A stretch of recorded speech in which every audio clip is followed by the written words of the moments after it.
زړه کې ډېر لرې تاوتریخوالی نو دې وجې نه هر وخت به کومه چې باقي پاتې مشرانو د نو دا کرن ریبل کول چې د مسلمانانو خلاف به موږ څنګه داسې یو مقاومه او یو داسې جنګ وکړو چې په هغې کې موږ د خپل لرې شوي کسانو د خپل زیان د خپل تاوان د خپل شرم بدله وکړو. خاص کر یو ابو سفیان، عکرمه، ابو جهل زوی، صفوان بن امیه، عبدالله بن ربیعه، دا د قریشو مشرانو د دوی په هر وخت کې دا سوچ او فکر و. نو اخر ته چې دوی یو فیصله وکړه، وایي کومه قافله چې د بدر په موقع باندې د دې نبي صلی الله علیه وسلم د هغه د ملګرو نه راخلاصه شوې ده او مکې ته راغله، 1000 روحانو پکې او مختلف سامان، نو د دغه ټوله ګټه او نور باقي لوکو چې چا به څومره اچولی شو دا به ټوله موږ د دې مسلمانانو د پیغمبر صلی الله علیه وسلم خلاف استعمالوو. یوه د هغې په باره کې الله عز وجل آیتونه نازل کړه چې ان الذین کفروا ينفقون اموالهم لیصدوا عن سبیل الله فسينفقونها، کافر خلک خپل مالونه خرج کوي چې د الله لار نه خلک واړوي، دوی به خرج کړي خو ثم تکون علیهم حسرة، دا مالونه به د دوی لپاره د افسوس ذریعه او دوی به بېرته مغلوب شي. بهرحال د دې سره سره خلکو ته ووایي چې تاسو پکې هم چې دی نو حصه واچوئ. د دې سره صفوان بن امیه چې دی نو ابو عزه یو شاعر و، هغه یې پیش کړ. ابو عزه دې شاعر و چې په بدر کې قید شوی و، نبي صلی الله علیه وسلم په خوله کې آزاد کړو، خبردار د مسلمانانو خلاف په چا ملګرتیا نه کوي. دوی ټیک ده نه وځي دې واغس ځکه کله کله سړي خوله چلیږي نو د خوله د بندولو دپاره به ته په هغه باندې یو کار کوي، نو دلته د هغه خولې بندولو دپاره به په مفتو کې آزاد کړو. څه اوسه نه وو. نو دا صفوان بن امیه ولګېد، دا غټ سردار و د مکې، او ده ته یې وویل چې ګوره ته یې قید کړی دی، ته یې داسې کار کړی دی، داسې کار کړی دی، ته د خپل جمع نه کار واخله او دا قبایل راتېز کړه په جنګ باندې، او که فرض کړه بله ورځ شي نو بیا دې نیسي او بیا به زموږ مشغولیت وي. نو بس ته یې ایسته وعده ماته کړه او د ده په خوله باندې قبایل راجمع کول او دا شعرونه به یې وکړې وړې به ویلې. دارنګه یو بل شاعر و مستافع بن عبد مناف الجمحي، هغه هم په دې کار باندې ولګاو. د شاعرانو دا خوله چې ده د هغه زماني میډیا وه، بس په دې طریقه باندې ماحول جوړ کړو چې دا مسلمانان دهشت ګرد دي او دا ډېر غټ زیاتۍ کوي او ظلم کوي او تاچم کوي او هر ځای چې دوی ملګري یې پاڅولي دي، کډې ورپسې کړي دي، خپل ابایي جایدادونه یې دې پرېښي دي، دا ورته څه جرم نه ښکاري. دا همیشه دپاره په دنیا کې د کافرو طریقه د وارداتو ده چې د مسلمانانو معمولي خبره بړا چړا کار پیش کوي او خپل لوی جرم چې دی نو هغه په ښایسته سکرین او په پرده باندې ښایسته ښیي. نو دې فتنو ته به چې دی نو د دې سیرت په رڼا کې د دې ټولو خبرو دې ته به څوک فکر کول غواړي، دې ته به تیار او بیدار اوسېدل پکار دي. بیا ابو سفیان نور هم ډېر سخت کار و د دې وجې نه چې غزوة الصلیق هغه صفوان چې دې پاتې شوي وو او بېرته یې راڅرولی و مکې ته، یو دا بلکې دا ور یې نور هم تېز شو چې کله زید بن حارثه د دوی د قافلې د شام دپاره دوی په ډله لارې اختیار و، بیا هم د هغه په قافلې کې سل کسان پسې تللي وو او راځولي وو، او یو کس یې جهادي ته لار خو هغې ته یې ژوندی نیولی وو. بهرحال دې ټولو خبرو د دوی سره د دوی د نفرت یې موږ سیوا کړی. بهرحال دوی تیاري شروع کړه. په تیارۍ کې څه سوه 3000 کسان چې دی نو دی تیار کړه، څه پکې د مکې وو، څه د قوم شا قبایلو، څه پکې چې دی نو د نورو علاقو خلکو، خو بهرحال 3000 لښکر وو. اسلحې څه څه وې او د جنګ سامان څه څه وو، 3000 اوښان وو پکې، په دې کې چې دی نو 200 اسونه وو، او دارنګې چې دی نو د 200 په دې کې صرف جنګي کمیسونه وو، جنګي کمیسونه زغرې چې ورته وایي، او عمومي قیادت یې ابو سفیان کو. د شهسوارو چې کومه دسته وه د هغې مشري خالد بن ولید کوله، دی لا نه مسلمان شوی، او دارنګې چې دی نو د دې سره اسسټنټ چې کومه جرنیل و د شهسوارانو یا کومه چې دی نو ډپټي کمانډنټ و هغه ورسره عکرمه و د ابوجهل زوی، دا هم لا نه دی مسلمان شوی. او ابو سفیان دا ټول وروسته مسلمانان شو، خو دا چې په دې وخت کې د اسلام سخته دښمني کړې ده. او کومه چې مرکزي جنډه وه نو دا د بنو عبدالدار سره د مکې خلکو د هغوی مختلفو ذمهوارۍ وي، تقسیم شوي د مکې د کومه ریاست چې په دې کې د زمانې نه نو مرکزي جنډه چې به کوم ځای وه، جرګه به کېده، د قبایلو سره بحث و، فرض کړه د چا څخه خبرې اترې وي، نو مرکزي جنډه چېرته عبدالدار د قبیلې څخه وه. ابو سفیان ورته پیغام ورکړی و ګوره په بدر کې د ستاسو څه جنډه درسره وه، هغوی څه څه وشو، دا جنډه مونږ ته حواله کړئ. هغوی دا زموږ د پلار د لیکل نښه ده، د مسلې سره ده، دا مونږ نه نیسي په اسانه پرېږدي، او د ته به دې ځل ویلي مونږ چې مونږ د دې جګړې حق ادا کوو که نه کوو. هغه ویل څه خبرې ما درته وویلو. بهرحال لښکر را روان شو. چې را روان شو په دې لښکر کې خصوصي ډول 15 زنانې راوستې وې چې دا به سندرې وایي، قمرونه به وهي. کوم کسان چې هغه په مسیحیت کې دي او بس د دوی په پیغور ورکوي چې ابتلا مونږ چې د زنانه راغلي دلته په جنګ کې او ته چې دی بزغلې د زنانه خبره سړی بیا ډېر په تېش کې راولي. اکثر چې دا جنګونه کېږي په دې کورونو علاقو کې نو هم دا چې زنانه کله راوځي بهر ته نو سړي به خامخا شر کوي. وجه دا ده چې هلته هغو ته ولاړ دي که دی وایي چې زه نشته شم بیا ورکوي ښځې خاندي. د دې وجې نه یې زنانو ته هم درخواست دی چې هغه په کورونو کې چې کله هم داسې مسلې په کور کې دننه دې پاتې کېږي بهر ته دې نه راوځي. بهرحال دا طریقه چې دی دوی اختیار کړه راورسېده. دلته عباس رضی الله عنه چې دی نو هغه رسول الله صلی الله علیه وسلم تره دی او په مکه کې دی. په ظاهر کې ایمان نه دی راوړی خو زړه احساسات همدردۍ یې ټولې د نبي صلی الله علیه وسلم راغلي ملګري سره دي. هغه پټه وکړه سړی کله راولېږم مدینې ته او وویل چې کافرو دقه تیاري کړې ده، دومره کسان دي، دومره ورسره اسلحه ده، دومره ورسره سامان دی او که روان دي ستاسو مقابلې ته لحاظه ځان تیار کړئ. کله چې دا نو رسول الله صلی الله علیه وسلم مشوره کوله. کله چې په حکم نه د اسمان د طرف نه د نبي صلی الله علیه وسلم مشوره کوله او دا مشوره چې دی نو دا اکثر په جهادونو کې شوې ده، دا سنت طریقه ده. نو نبي صلی الله علیه وسلم مجلس راوغوښتو په هغې کې وویل یو خوب یې ورته بیان کړی. ما یو خوب لیدلی دی، خوب انشاءالله ښه دی خو یو خو مې چې دی نو پکې وایه وکړه چې ذبحه شو. یو مې دا ولیده چې زما دا توره چې دا د دې په ټوله ده چې دی په دې کې لږ کنډموالی راغلی. او بل مې دا ولیده چې ما چې دی نو خپل لاس په یو کیسې زغره کې ورکړه چې هغه بلکل مضبوطه او بنده ده. د پرېوړو تعبیر یې وکړو. تعبیر یې دا وکړو چې دا غوایي چې ذبحه شو نو د دې مطلب دا ده چې په دې جنګ کې زموږ ډېر ملګري وشوي کېږي. دا یو ښکاره مطلب دی. او دا توره چې په دې کې ماته شوه نو زما د کور د سلمه کورنۍ یو سړی به په دې کې ځي. هغه واقع وشوه د حمزه رضی الله عنه چې د رسول الله صلی الله علیه وسلم څخه تره او د هغه ملاتړه و د هغه هر څه هغه چې دی په دې جنګ کې شهید شو. او کومه چې په مضبوطه زغره کې مې لاس ورکړه نو وایي دا زغره چې دا زموږ لپاره مدینه ده. الله تعالی هم زموږ د دې مدینې حفاظت کوي. د دې لپاره الله تعالی یو قوت او یو شان ورکوي. بهرحال صحابه کرامو نه رایه راوسته. رایه په دې خبره د رسول الله صلی الله علیه وسلم خپله رایه دا وه چې موږ په مدینه کې پاتې کېږو جنګ نه. که دا کافر راغله او بیخي مدینې ته راتلل نه شو په موږ پسې کورونو ته راتلل نو زموږ په لاسونو کې څه بنګړي نه دي بیا به موږ مقابله کوو او دننه په کورونو کې په کوڅو کې دننه زموږ سره جنګ نه شي کولی. او بعد چې راځي ناست دي ناست دي. خو کومه کسان چې هغوی په بدر کې حصه نه وه اخیستې یا یې اخیستې وه خو د کافرو ته بیا هم د آیینه چې دی نو ټکېده. هغه خلکو رایه ورکړه چې د الله رسوله وایي مونږ چې دی نو خامخا ځو جنګ کوو زه بهر پسې ځو. په دې کسانو کې یو حمزه رضی الله عنه پخپله هغه چې دی په بدر کې هم شریک و. او دارنګې نور یو څو نوجوانان جوشیله نوجوانان وو چې کومه رسول الله صلی الله علیه وسلم هغوی په بدر کې چې دی نو هغوی دغه نه دی کړی ده حصه نه وه اخیستې. بس د دوی په رایه باندې چې دی نو هغه ایسته چې دی نو د بهر د وتو فیصله وشوه. رسول الله صلی الله علیه وسلم د جمعې لمونځ وکړو، دوی ته یې وعظ وکړو، په جهاد باندې ترغیب ورکړو او خبرې کړه چې یاره الله تعالی به دوی سره امداد کوي خو په دې شرط که دوی سالمه پاتې شو او موږ چې تیاری وکړو د دښمن لپاره. خلک خوشحاله شو په دې باندې. بیا نبي صلی الله علیه وسلم د مازدیګر لمونځ وکړو او په دې کې چې دی نو د بانډو مانډو خلک او نور خلک هم راغلي دي او بیا کور ته ننوتو. ابوبکر او عمر رضی الله عنهم ورسره وو او رسول الله صلی الله علیه وسلم چې دی نو دغه یې ده د سر نه پټکۍ تاو کړو او دوه زغرې چې دی نو دا یې واغوستې دوه کمیسونه د جنګ او توره چې دی نو ژوندی کړه او وویښته خلکو ته. په دې ځای کې د انصارو څه صحابه وو په سید بن حضیر او دارنګې سعد بن معاذ دوی دې کسانو ته وویل چې هلکه د الله د پیغمبر رایه دا چې مدینه کې دننه به جنګ کوو خپله دفاع وکړو. تاسو د الله پیغمبر په دې مجبور وکړو چې وایي چې نه بهر ته وځو. نو ګوره د الله د پیغمبر د رایې خلاف مه وکړه. کم از کم چې کله نبي صلی الله علیه وسلم راووتو نو دغه دی دوی وویل چې د الله رسوله ستاسو اختیار دی چې تاسو سم وایي په شان چل وکړو. نبي صلی الله علیه وسلم ورته وفرمایل داسې نر پیغمبر دی د نر پیغمبر نر امت پکار دی. رسول الله صلی الله علیه وسلم وفرمایل چې ما ینبغي لنبي اذا لبس لعنته ان یزعها حتى يحكم الله بینه وبین عدوه.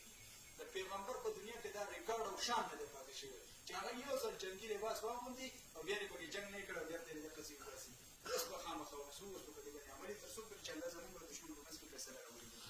رسول الله صلی الله علیه وسلم لښکر په درېیو ډلو کې تقسیم کړ، مهاجرین، اوس او خزرج. د مهاجرینو جنډه یې ورکړه مصعب بن عمیر رضی الله عنه له، د اوس والا چې کوم د انصارو قبیله وه د هغې جنډه یې ورکړه اسید بن حذیر رضی الله عنه او د خزرج والو جنډې ورکړه دا د انصارو قبیله وه خو حباب بن منذر رضی الله تعالی عنه دا درې جنډې وې د لښکر په دې کې چې دی نو نبي صلی الله علیه وسلم دا د جمعې ورځ ده چې دوی روان شو او په دې کې چې دی نو نبي صلی الله علیه وسلم لاره داسې غوره کړه چې د مدینې نه بهر ته وځي او د کافرو چې دی نو هغوی چې را رسېدل هغوی د مغرب له لاره کومه چې عامه شام ته لار تللې وه په دې را روان وو مثلا د دې خدید عثمان بیا دغسې په دې لارو باندې راتله او حتی دې چې مدینې ته خود صرفا ته په دې ځای کې پړاو اچولی دی نبي صلی الله علیه وسلم یو ځای ته ورسېدو شیخان نومېدل په هغې کې چې دی نو دغه دی داسې کسان ورته مخې له راغله ملګري دي خپل مجاهدین دي صحابه دي خو کشران دي کشران دي رسول الله صلی الله علیه وسلم تاسو د جنګ وس نه لرئ تاسو ځای ستاسو ګلونه کړي په هغې کې یو عبدالله بن عمر دی یو اسامه دی یو حسین بن زهیر دی یو زید بن ثابت دی یو زید بن ارقم دی یو اوس دی یو عمرو بن حزم دی ابو سعید خدري دی زید بن حارثه دی سعید بن حبه دی سعد بن حبه او دارنګې چا پکې برای بن عازب هم یاد کړی دی خو بهرحال زیادره دا ده چې هغه په دې جنګ کې وو دا کسان یې واپس کړل د دې دلته نه یو دا خبره خو بهرحال د الله پیغمبر امر وکړي نه تاسو کشران ګرځئ وایي په دې کې رافع بن خدیج او سمره بن جندب واړه دي خو دوی له اجازه ورکړه ولې دا و چې رافع بن خدیج دا په غشو کې ډېر ښه ماهر و کله کله د واړه خو د لیدو کسب کړي نو نښه ډېره ټیټي دلته خو زموږ واړه سره ټیټي متي ولګیا چې په زور نښې ولي په زور ورګې ولي هغوی صحابو چې دی نو صحیح نښې ایښتې وو د هغې کار یې چې دی نو هغه په میدان جنګ کې هغه په کار راته د رافع بن دغه چې و دا سمره بن رافع بن خدیج دې پر غشو کې ډېر ماهر و رسول الله صلی الله علیه وسلم ته اجازه ورکړې زه صحیح د چلو ته به غشې مشې ولي وایي رافع بن خدیج وویل چې سمره بن جندب چې الله رسول الله رافع بن خدیج له اجازه ورکړو ما نه راکړې زه له ده نه تکړه یم نبي صلی الله علیه وسلم وایي چې ځئ تاسو په فرضولو ورشئ وایي ته دې دغه ته ومې پټ کړه چې ګوره دې څنګه تا ته هسې اجازت میلاو دی ته ځان سس که زه به دې راواچوم چې هېڅ ته کار ته اجازت میلاو شي وایي ده دا کار وکړو او نبي صلی الله علیه وسلم لاره ته اجازت بیا نبي صلی الله علیه وسلم د مدینې د خود په منځ کې یو ځای دی هلته د ماښام لمونځ وکړو بیا د ماسخوتن لمونځ وکړو شپې هلته تېره کړه او 50 کسان چې دی نو د څوکۍ لپاره مقرر کړه دا یو پوره پلان دی یو پوره چې دی نو طریقه ده څوکۍ په داسې موقع باندې دا سنت طریقه ده او د دې څوکۍ چې دی نو مشر چې و د دې کمانډر ان چیف چې و نو هغه محمد بن مسلمان صاحب رضی الله عنه کوم چې د کعب بن اشرف هغه کار کړی او په خپله د رسول الله صلی الله علیه وسلم څوکۍ چې دی نو ذکوان بن عبدالقیس یو کس دی رضی الله عنه د هغه کوله په دې کې چې کله د سهار د خطونو مخکې د نبي سلم طریقه دا وه چې خپل ټارګټ ته مې ځان رسول د شپې روان شو په دې روانېدو عبدالله بن ابی منافق هم د ده په پورې تللی دی نو بس هغه په اوله رایه کې د رسول الله صلی الله علیه وسلم ملګری و هغه په مدینه کې پاتې کېږو بهر ته ننوځو نو چې کله دا ځای ته راغی او دلته محمد اوس دښمن دی ځکه چې دا داسې ځای دی چې د دښمن اندازه دیو ته لګي او د دیو اندازه دښمن ته لګي بلکل مخامخ ځای دی عبدالله بن ابی چې دی نو هلته یې سرکشي وکړه او د لښکر نه په خپله او 300 کسان نور واپس کړل ولې دا زموږ د رایې وله منلی شوه مونږ ورته ښه ووایو چې مه وځئ دا اوس مطلب دا دی چې بهر ته وځو څه کوو جنګ کوو د منافقینو خبرې چې دي الله دې موږ وساتي الله دې نفاق نه زموږ نه لرې کړي الله دې د منافقت نه موږ بچ وساتي بهرحال ویلي چې موږ بهر نه ولې ځان مړ کړو چېرته چې دی نو یو طرف ته 300 بل طرف ته 100 کسان وو وایي چې زه جنګ کوم بهرحال ډېر غټ یو دغه وکړو ده دا کار په مدینه کې هم کولی شو چې مثلا د سره راوتی نه وي دلته به دې کې یو ډېر لوی رانیتوب وکړو هغه دا و چې دلته دښمن ته ځان مخامخ کړ او هغوی ته یې وویل چې ګورئ موږ دلته دومره کسان واړول په عین موقع باندې او بله خبره دا ده چې دښمن مخامخ دا چل کول دا د عامو مسلمانانو د کمزورۍ د سبب ګرځي چې په عین موقع باندې ته خلک د ځان راوړی نو د دې وجې نه دی روان شو چې کله روان شو نو دوه ډلې وې ابو دا بنو سلمه او بنو حارثه دا د خزرج ډلې وې مالک کوم کوي الله عز وجل بیرته دې مضبوط کړه او بیا عبدالله بن حرام د جابر بن عمر پلار دی هغه ورته ډېر وعظ نصیحت وکړو چې د خدای بندګانو کم از کم خپله دفاع خو وکړئ که نه راشي خو دوی ته هغه په خبره هم څه کار ونه لره او دلته واپس لاړه بهرحال د دې نه وروسته بیا چې دی نو په خود طرف ته لښکر چې دی او د دې هر څه باوجود چې دی نو مخې ته ځي کله چې ځي نو رسول الله صلی الله علیه وسلم ووی چې د احد دې ځای ته به مونږ داسې په طریقه څوک واړی چې په مونږ باندې څوک خبر نه شي وایي ابو خیثمه یو صحابي دی هغوی ته د الله رسول دا کار زما شو بهرحال غلی غلی لاړه هلته چې کوم ځای کې د دیو د ټیکاو ځای و په هغه ځای باندې چې دی لښکر هغه یې برابر کو او په داسې انداز باندې چې د مکې والو د لښکر د مدینې او د مسلمانانو په منځ کې راغی نو اوس مدینې ته هم نشي تللی ځکه چې بهرحال په کلي باندې نشي ورتلی او دې طرف ته د احد غر دی دې خوا هم نشي راتلی یعنې یو بهترین د سټرټیجي په لحاظ د جنګي حکمت عملۍ په لحاظ باندې بهترین ځای رسول الله وسلم د خپل لښکر دپاره دا مقرر کړ او بیا یې د جنګ چې کومه خطه او نقشه یې نو هغې په دې طریقه باندې جوړه کړه چې یو غر دی یو وړه ډیرکۍ د جبل رومات ورته وایي اوس هم د دې احد په هغه میدان کې چې دی نو هغې ته خلک ځي او هغه موجوده ده په هغې 50 کسان مقرر کړه او د هغې مشري عبدالله ابن جبیر ته وسپارله دا یو یونټ مختصر د تیرانداز و دوی صرف غشي ایستی شو ورته یې ووایي چې تاسو به دلته اوسئ که زمونږ د غوښې دلته مارغان اوچت کړي نو هم به نه راځئ او که فرض که مونږ غنیمتونه راټولو او فتحه او میدان وګټو هم به نه راځئ تر څو چې د تما سوال جواب نه یې کړی دا یو ډېره کلیر او واضحه موقف رسول الله صلی الله علیه وسلم ورته ووي او بیا د هغې نه پس چې دی نو رسول الله صلی الله علیه وسلم دغه دی دا عسکر چې دی نو هغه جنگ طرف ته چې دی نو متوجه کړو د ټولو نه اولې د جنگ ته چې دی نو د جهاد ترغیب ورکړو او بیا رسول الله صلی الله علیه وسلم یو توره ور اغستې وه او ویې وي چې من یاخذ هذا السیف بحقه دا توره به زما نه څوک والي چې د حق ادا کړي وایي ډېرې صحابو کوشش وکړو پاسېده چې موږ یې والو علي رضی الله پکې و زبیر رضی الله پکې و عمر رضی الله په خپله پکې و خو ابو دجانه رضی الله یو صحابي دی سیماک نوم یې خپل وایي دی پاسېده وایي چې د الله رسوله د دې حق به صحیح تا ول د حق مونږ ته وضاحت لږ وکړئ چې د دې تورې څه حق دی وایي دی ډېر پهلوان او بهادر سړی و وایي رسول الله صلی الله علیه وسلم فرمایل چې ان تضرب به وجوه العدو حتی ينحني وایي ته د دشمن دا مخونه پې ووایې تر څو پورې چې د دښمن دی په مخه کړی نه او واپس کړی دی نه وی انا اخذه بحقي يا رسول الله ابو دجانه رضی الله عنه وی چې د الله رسوله د دې حق زه ادا کولی شم مال راکړه وی رسول الله صلی الله علیه وسلم ولا ورکړه چې توره ولا ورکړه وی د ډېر زیات چې دی نو دغه و د بهادرو وی په دې موقع باندې ده دا توره راواغسته او وی د دې سر نه یو سره ټوټه تاو کړوه سره ټوټه داسې مستقل پټکی نه و خو هسې یو سره ټوټه وه او وی کله کله به دا کار کاوه نو وی رسول الله صلی الله علیه وسلم فرمایل او پرې لښکر کې ورغی او داسې روان دی په یو سټایل کې وی نبی صلی الله علیه وسلم وایي چې د سر نه سره ټوټه هم تاو ده توره هم ورسره ده دا سټایل چې دی نو دا هم ډېر عجیبه دی الله تعالی دا سټایل او دا قسم رنګ په عام موقع نه خوښوي خو دا جنګ دی په دې موقع خوښوي ځکه چې دا دشمن ته خپله پهلواني خپل زور ښودلی نو دشمن ته چې دی نو ځان به کمزوری نه ښکاره کوي نو ویې چې انها لمشیة یبغضها الله الا فی مثل هذا الموطن دا داسې تک دی چې عام طور الله نه خوښوي خو په دې موقع خوښوي دشمن ته به ځان کمزوری نه ثابتې د دې نه وروسته نبی صلی الله علیه وسلم چې دی نو دغه د کافرو چې کومه طریقه وه نو عام قیادت خو ابو سفیان کاو د هغې چې کومه د لښکر ښی طرف په هغې خالد بن ولید مقرر او چې کوم ګس طرف په هغې باندې اکرمه او چې کومه د پیاده دغه و د فوج په هغې صفوان ابن امیه چې کومه هغه غشي ایستونکي نو په هغې باندې عبدالله ابن ابي ربیعه دا ټول د مشرکانو په وخت کې غټ غټ لیډرانو بهرحال په دې کې مرکزي کمان او جنډه چې د عبدالدار څه ده د عبدالدار په دې جنګ کې په اولني سر باندې په دې کې یو کس چې دی نو هغه رامخې ته شو دلته دا زنانه چې دي ووته چې دی نو دغه وایي دا سندرې وایي دا الفاظ وایي ان تقبلوا نعانق ونفرش النمارق او تدبروا نفارق فراقا غیر وامق دا د هغوی یو ترانه وه مطلب یې دا دی چې که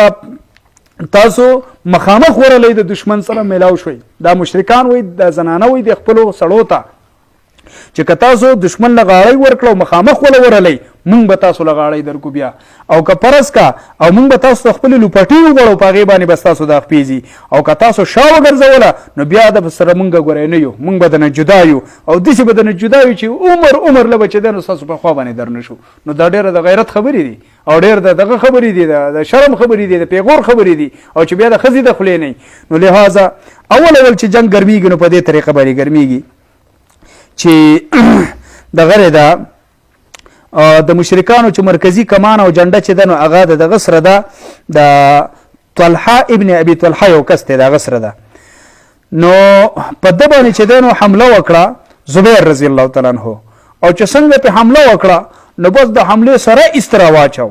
او چې راوارته په دې وخت کې چې دی نو مسلمانانو الله اکبر وي او رسول الله صلی الله علیه وسلم فرمایل چې ان لكل نبي حواريا وحواري زبير د هر پیغمبر یو خصوصي ملګری او زما خصوصي ملګری چې دی هغه زبیر ابن عوام دی ځکه چې ډېره لویه قرباني وکړه دغه کس او جنډه بیا د دغه خاندان بل یو کس ته هغه واغسته حتی چې 10 کسان د دې خاندان د پاولنی فرصت کې چې دی نو مسلمانانو کیخو او جنډه ته جن هغه آخر دره چې پزما کول وېدا او دا د دې درا چتولو لپاره بیا څوک نو دا اولنې فتح چې الله تعالی مسلمانان لور کړه بیا دا غیر پس عام جنگ شروع شو او پاغي کې ابو دجانه رضی الله تعالی عنہ چې کما واقعي چې هغه کم د دې توري حق ادا کړی دی چې هغه بیا په خپل ویلي چې انا الذي عاهدني خليلي ونحن بالسفع لدى النخيل الله اقوم الدهر في الكيول اضرب بسيف الله والرسول مطلب دا چې زبر د دې توري حق ادا کومه ما د خپل خلیل او د خپل پیغمبر صلی الله علیه وسلم سره د لوزه معاهده کړې ده نو چې څوک په مولا مخله ورته د مشرکانو بس غزولې به په غزا کې چې څوک به مخله ورته نو بس هغه به غزولې بهرحال وی بیا په یو موقع باندې چې دینو د غره دا زبیر ابن عوام وی ماته موقع ملاو شو زورلم د زنانو یو څوک مشاري کوي خبري اترې ورته کوي چې زورلم توره مې راويسته ما یې چیرې د غره دا وجنه ابو دجانه سی وی ابو دجانه رضی الله عنه و چې ما وکاته وی هغه زنانه و هغه د ابو سفیان خزه و هنده چې په وخت کې کافر و نو مسلمانه شو ورسته بیا مسلمانه شو بهرحال وی ما وی چې بس کبري توره دی وهم کنه نو د الله د پیغمبر د توري توهین دی ځکه دای مال دی نه درکل چې ته په خزه وجنه ځکه په جنگ کې او بیا په خزه لاس چتول دا ډېر یو بیکاره کار دی کنه وی د کافر نه په دغه وخت کې د ملک چې د وزګارول شو خو چون کې د اجازه نه دی نه قلار پاتې شوم او بیا حمزه رضی الله تعالی عنہ په دې کې داسې جنگ کړی دی چې هغه تم چې دینو خلک حیران دي ځکه چې دغه مخه ته دغه بهادرۍ ته هغه ته غرونه نه شوټینګ نو په دې جنگ کې چې دینو د هغه مثالونه دي بیا ورسته پکې چې دینو د حمزه رضی الله عنه دارنګ د نورو کسانو د شهادت او د صحابه کرامو دغه خبر راځي په حال د دې پورې دا درس پوره دی الله عزوجل دی د دې جنگونو د دې جهادونو د دې برکاتو د دې پاکو یینو په برکت باندې دین اسلام غالب کی او په دې دور کې چې دین اسلام په کومه نشانه ده خاص کر جهاد ته چې دهشتګردي ویل کېږي د کافرو طرف نه پاغه مختلف او الزامات لګي الله عزوجل دی مسلمانانو لبرته د اتفاق او د اتحاد او د الله په لار کې د جهاد او د قرباني توفیق ورکي الله عزوجل دی د رمضان ساعات زمونه د برکات سره د نیکو اعمال سره تیر کی الله رمضان په اخري مواقعو کې په اخري مراحلو کې الله زمونه به کم کمه به شي شوی الله موږ حق نه ادا کړي الله موږ دغه کوي د پرو کولو توفیق راکړي الله زمونږ په حال باندې رحم وکړي الله عزوجل د ډیرو طاعات او توفیق راکړي الله د شپې الله تعالی ته ودرېدو د ورځې د روزي د حق ادا کولو په دې کې د هر قسم ګناهونو موږ له بچاو توفیق راکړي الله بیماران له شفا ورکړي الله چې زمونږ کوم وفات شوي مسلمانان دي هغه مغفرت وکړي الله زمونږ خیری کلام دا وګرځي چې لا اله الا الله محمد رسول الله صلی الله علیه وسلم